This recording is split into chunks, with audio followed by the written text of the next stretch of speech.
చమురు సంక్షోభాన్ని అధిగమించేందుకు work from హోమ్ను ఎంచుకోవాలని ప్రధాని మోదీ సూచించిన నేపథ్యంలో ఐటీ రంగంలో ఆ మేరకు కదలిక మొదలైంది.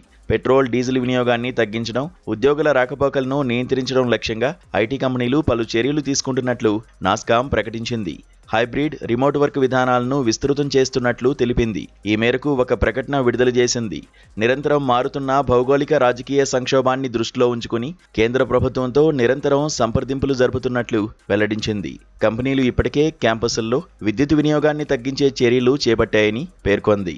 అవసరం లేని విద్యుత్ వినియోగాన్ని తగ్గించడమే కాకుండా కొన్ని సౌకర్యాలను పరిమితం చేశామని తెలిపింది. రిమోట్ లేదా హైబ్రిడ్ విధానాలతో ఉద్యోగుల రోజువారీ ప్రయాణాలను తగ్గించి తద్వారా ఇంధన వినియోగాన్ని గణనీయంగా తగ్గిస్తామని ప్రకటించింది.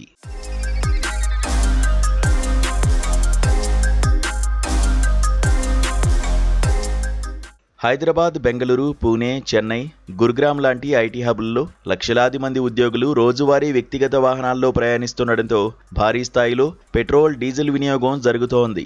హైదరాబాద్లో బీజేపీ సభలో పాల్గొన్న ప్రధాని మోదీ గల్ఫ్ సంక్షోభం నేపథ్యంలో పెట్రోల్, డీజిల్ పొదుపుగా వాడాలని, మెట్రో సేవలను వినియోగించాలని, కారు పూలింగ్కు ప్రాధాన్యం ఇవ్వాలని, ఎలక్ట్రిక్ వాహనాలు వినియోగించాలని సూచించారు.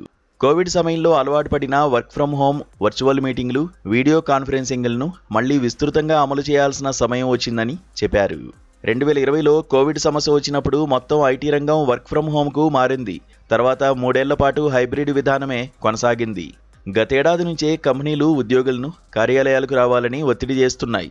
తాజాగా గల్ఫ్ సంక్షోభం నేపథ్యంలో రవాణా వ్యయాలు పెరుగుతున్న తరుణంలో కంపెనీలు మరోసారి వర్క్ ఫ్రం హోమ్ వైపు మొగ్గు చూపుతున్నాయి.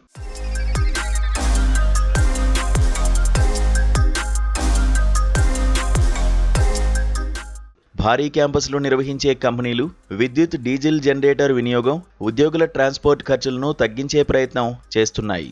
ప్రభుత్వం పెట్రోల్, డీజిల్ ధరలు దశలవారీగా పెంచేందుకు సిద్ధమైన నేపథ్యంలో కంపెనీలకు రవాణా ఛార్జీలు భారీగా పెరగడం ఖాయంగా కనిపిస్తోంది. ఈ నేపథ్యంలో వర్క్ ఫ్రం హోమ్ దిశగా కంపెనీలు కదలడం ఖాయంగా కనిపిస్తోంది. అయితే ఎక్కువ కంపెనీలు వర్క్ ఫ్రం హోమ్ కాకుండా హైబ్రిడ్ పద్ధతికే ఓటేసే అవకాశముందని చెబుతున్నారు. హోర్ముజ్ సంక్షోభం ముదిరితే నిర్ణయం ఐటీ కంపెనీలకు వదిలేయడం కాకుండా కేంద్ర ప్రభుత్వమే వర్క్ ఫ్రం హోమ్ను తప్పనిసరి చేస్తూ మార్గదర్శకాలు జారీ చేసే అవకాశముందని చెబుతున్నారు. అవకాశం ఉన్న ప్రతి చోట వర్క్ ఫ్రం హోమ్ తప్పనిసరి చేయాలని ఐటీ ఉద్యోగుల సంఘమైన Nascent Information Technology Employees Senate కేంద్ర ప్రభుత్వానికి విజ్ఞప్తి చేసింది. ఈ మేరకు ఐటీఈఎస్ కంపెనీలకు కేంద్రం అధికారిక సలహా జారీ చేయాలని ఉద్యోగ సంఘం కోరింది.